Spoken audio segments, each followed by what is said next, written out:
Selamat sore Bapak, terima kasih atas waktu dan kesempatan yang diberikan kepada saya. Sebelum saya menjelaskan tugas review ke buku ke-7 saya, perkenalkan, nama lengkap saya Maria Immaculata Ate, NIM 17340300022.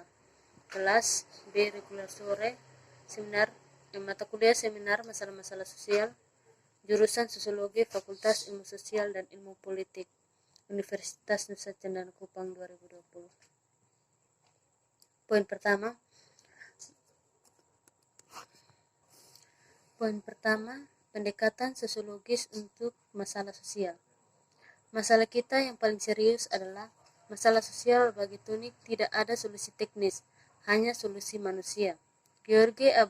Brown, Jr., Majalah IME menyatakan dekade pertama abad ini sebagai dekade dari neraka. Dekade ini sama mengerikannya dengan dekade masa damai manapun dalam seluruh sejarah bangsa. Banyak perusahaan besar, perubahan dramatis, banyak dari itu negatif. Serikat negara mengalami serangan terburuk oleh orang asing, bencana alam terburuk, pemilihan yang paling memecah belah, dan kemerosotan ekonominya yang terburuk sejak masa kejayaan depresi dan memicu dua perang. Keduanya berlangsung lebih lama daripada Perang Dunia II. Buku ini menyoroti problem-problem sosial yang diajukan selama dekade terakhir ini. Masalah lainnya yang akan kita selidiki adalah konsekuensi dari populasi, pertumbuhan dan perubahan, imigrasi dan growing di Amerika, imigrasi dari Amerika Latin dan Asia memicu pertumbuhan penduduk sekitar setengah dari 1.000 mil terakhir hingga Amerika adalah imigran dan Amerika dari kecil. Setengah dari 100 juta akan menjadi imigran atau anak-anak mereka. Meningkatnya jumlah orang non-kulit putih kemungkinan akan mengobarkan keresahan ras atau etnis di antara mereka ketika mereka mengalami diskriminasi dan pekerjaan dengan gaji rendah dan merendahkannya martabat serta di antara kelahiran bangsa itu, yang khawatir bahwa upah rendah dari imigran baru-baru ini akan mengambil pekerjaan mereka atau menjaga upah mereka tetap rendah. Dengan tambahan jutaan imigran yang ditambahkan dalam beberapa dekade mendatang, daerah pedesaan yang tadinya putih dan kota-kota kecil akan mulai menghadapi tantangan penduduk, etnis dan ras. Baru mencoba sebagian besar manufaktur sekarang dilakukan di negara-negara foreign, di mana perusahaan-perusahaan menghasilkan produk yang sama tetapi dengan tenaga kerja yang lebih murah, pajak yang lebih rendah, dan kontrol pemerintah yang lebih sedikit.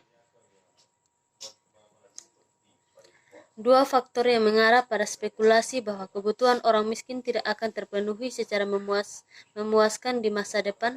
Yang pertama, kecenderungan bagi pemerintah federal untuk mengurangi program keamanan bersih untuk membantu orang miskin seperti kesejahteraan ibu tunggal, program gizi, dan sejenisnya. Yang kedua, selain itu upah minimum nasional hanya 7,25 per jam 2009. Dampak lingkungan. Poin yang pertama, populasi dunia mengkonsumsi seperempat dari energi dunia, paling banyak khususnya minyak, dan merupakan penghasil gas rumah kaca terbesar di dunia yang mengakibatkan pemanasan global. Yang kedua, tanah sedang dikonversi untuk pembangunan, misalnya perumahan, sekolah, toko pusat, atau jalanan. Yang ketiga, menyebabkan kami mengurangi limbah, menemukan sumber energi alternatif, memanfaatkan angkutan massal yang lebih besar, meningkatkan kepadatan perumahan, dan menemukan cara lain untuk mempertahankan dan bahkan meningkatkan lingkungan hidup. Sejarah teori masalah sosial.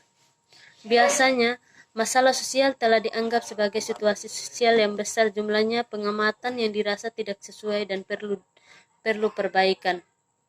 Awal sosiologi menerapkan model medis pada analisis masyarakat untuk menilai apakah beberapa patologi hadir menggunakan apa yang dianggap sebagai kriteria universal karena normalitas. Sosiologi umumnya beranggapan bahwa timbul masalah sosial dari orang jahat, tidak menyesuaikan diri dengan orang yang tidak normal karena laki-laki defisiensi tal, menggunakan gangguan mental, kurangnya pendidikan atau sosialisasi yang tidak tuntas. Dalam variasi pendekatan absolut, sosiologi pada tahun 1920-an dan pada tahun 1930-an difokuskan pada kondisi masyarakat yang memupuk masalah. Masyarakat menjalani perubahan cepat dari proses imigrasi, urbanisasi, dan industriisasi dianggap memiliki kantong disorganisasi sosial. Poin berikut menuju definisi masalah sosial. Ada realitas objektif dari masalah sosial, ada kondisi dalam masyarakat seperti kemiskinan, rasisme institusional yang menyebabkan penderitaan materi atau psikis mencari segmen tertentu dari populasi, ada fenomena sosiokultural yang mencegah sejumlah besar peserta sosial berkembang dan menggunakan potensi penuh mereka. Ada perbedaan antara apa sebuah negara seperti yang seharusnya diperjuangkan oleh Amerika Serikat, kesejahteraan, kesempatan, dan demokrasi. Kondisi sosial. Jenis masalah sosial kedua yang ditekankan dalam teks ini melibatkan kondisi yang menyebabkan penderitaan psikis dan materi untuk beberapa kategori orang di Amerika Serikat. Di sini fokusnya adalah bagaimana masyarakat beroperasi dan siapa yang diuntungkan dan siapa yang tidak berada di bawah pengaturan yang sudah ada. Problem sosial jenis mengakibatkan penderitaan batin dan materi. Berikut masalah sosial dalam sudut pandang global. Yayasan Kesejahteraan menyatakan campuran kapitalisme dan sosialisme negara-negara di Eropa Barat, Skandinavia, dan Kanada memiliki kebijakan kesejahteraan yang murah hati bagi warga negara mereka. Tentu jauh lebih murah hati daripada yang tersedia di Amerika Serikat. Uraian di sini adalah umum yang mencirikan semua bangsa hingga taraf tertentu meskipun terdapat variasi di antara mereka. Bangsa-bangsa ini adalah kapitalis, mengizinkan properti pribadi dan usaha pribadi untuk dalam tingkat yang jauh lebih besar daripada di Amerika Serikat. Bangsa-bangsa ini memiliki perusahaan milik umum dan beberapa negara nasionalisasi industri, biasanya transportasi sumber daya mineral dan utilitas yang paling penting. Bangsa-bangsa ini menyediakan banyak pelayanan sosial untuk memenuhi kebutuhan warga mereka yang jauh lebih besar daripada di Amerika. Berikut masalah khusus dan kebijakan sosial. Perbedaan politik, sosial, ekonomi pada masyarakat tidak muncul begitu saja dari peristiwa acak dan pilihan tanpa tujuan. Dalam ukuran yang signifikan, masyarakat memilih tinggi dan luasnya tangga mereka dengan melonggarkan pasar atau memproklamasikan kembali pasar-pasar dengan menyediakan layanan kepada semua warga atau menjata mereka menurut pendapatan dengan mensubsidi beberapa kelompok lebih banyak daripada yang lain. Masyarakat melalui politik pembangunan tangga mereka. Demokrasi ini berarti bahwa ketimpangan yang dimiliki orang Amerika adalah dalam ukuran yang signifikan hasil historis dan dari pilihan kebijakan Amerika atau setidaknya wakil Amerika.